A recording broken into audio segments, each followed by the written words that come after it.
Welcome to the Hope Podcast, 10 minutes of weekly encouragement for parents of kids who learn differently. My name is Jimelle Carlson, and I'm so glad you're here. I hope you enjoy this week's episode. Hey, friends. So this week, what I want to do is talk about the subject of grieving. You know, as parents, we really want an amazing life for our kids. We spend time from the time we're pregnant and through those baby years, we spend a lot of time hoping and planning and dreaming of these great futures that our kids are going to have.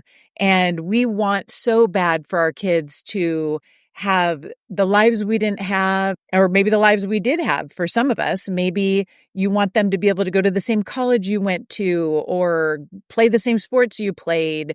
And then there's some of us who, like I said, want our kids to have the life that we didn't have. And one thing that we all want, I think, as parents is to avoid pain for our children.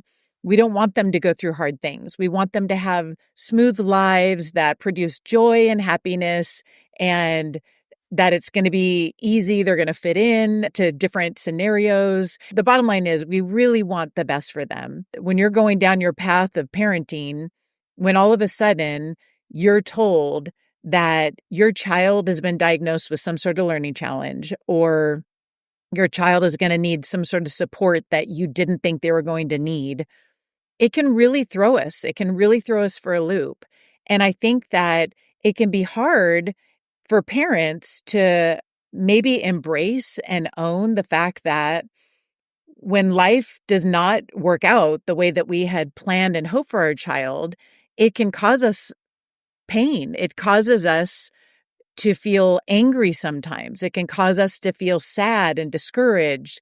And I think that sometimes in that, then we start feeling this shame and guilt because it makes us almost feel like we're not good parents if we feel those feelings. Like we feel that if we're sad that life didn't work out, that somehow that means we don't love our child just as they are.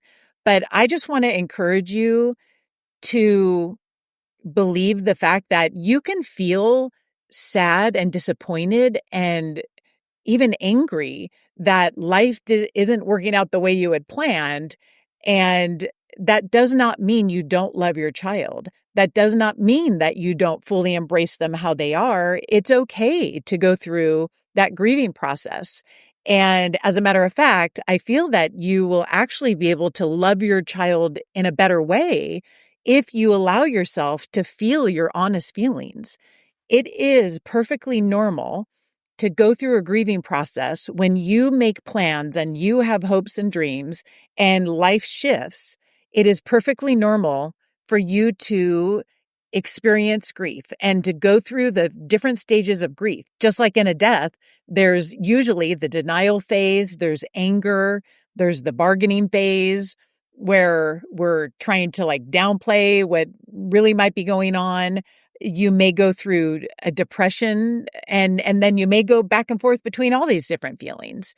And if you allow yourself to process those feelings and embrace them and not guilt yourself over them, offer yourself grace, and just know that what you're grieving is not about your child so much. It's about this plan that you made that didn't go the way you had planned.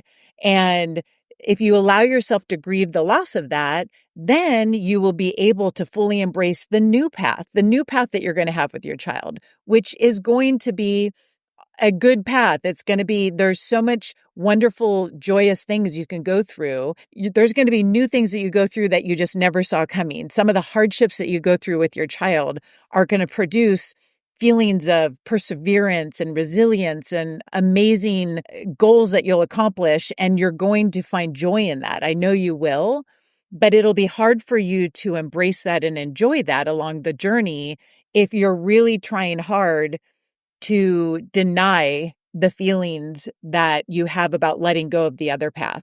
I feel like if you don't actually embrace that grieving process and work through it, you may accidentally keep trying to get your child back onto a path that they're never going to fit on. Allow yourself to grieve. Allow yourself to cry it out, to get mad, maybe find a safe person that you can talk with about this and just talk through the challenges that you're feeling. It's not necessarily your child that you're going to be discussing that with, but a close friend or your spouse or a counselor. Just find someone that you can talk it through with and process your feelings, and don't beat yourself up over those feelings. And I feel that if you allow yourself to grieve the way that you honestly should, then, like I said, you will be able to embrace this new amazing journey that's before you. This topic reminds me of an amazing poem that I would love to share with you. It is called Welcome to Holland, and it is by Emily Pearl Kingsley. Some of you may remember her back from the Sesame Street days. And Emily had a child who was diagnosed with Down syndrome. And someone asked her, like, how to describe her journey of accepting this new path that she was now on with her child. And so she wrote this beautiful poem, and I think it's so applicable that I'm just going to read the whole poem to you. And I just encourage you to listen to this. And I'm sure that a lot of you can relate. Hopefully I can get through this poem without crying because it is so special and amazing. So I'm going to go ahead and read it to you. Welcome to Holland by Emily Pearl Kingsley. I am often asked to describe the experience of raising a child with a disability, to try to help people who have not shared that unique experience to understand it, to imagine how it would feel. It's like this. When you're going to have a baby, it's like planning a fabulous vacation trip to Italy. You buy a bunch of guidebooks and make your wonderful plans. The Colosseum, the Michelangelo David, the gondolas in Venice. You may learn some handy phrases in Italian. It's all very exciting. After months of eager anticipation, the day finally arrives. You pack your bags and off you go. Several hours later, the plane lands. The flight attendant comes in and says, "Welcome to Holland." "Holland," you say. "What do you mean Holland? I signed up for Italy. I'm supposed to be in Italy. All my life I've dreamt of going to Italy." But there's been a change in the flight plan. They've landed in Holland, and there you must stay. The important thing is that they haven't taken you to a horrible, disgusting, filthy place full of pestilence, famine, and disease. It's just a different place. So you must go out and buy new guidebooks, and you must learn a whole new language, and you will meet a whole new group of people you would never have met. It's just a different place.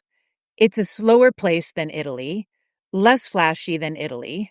But after you've been there for a while, you catch your breath, you look around, and you begin to notice that Holland has windmills, and Holland has tulips. Holland even has Rembrandts.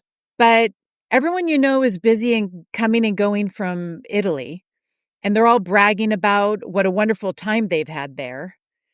And for the rest of your life, you will say, "Yes, that's where I was supposed to go. That's what I had planned."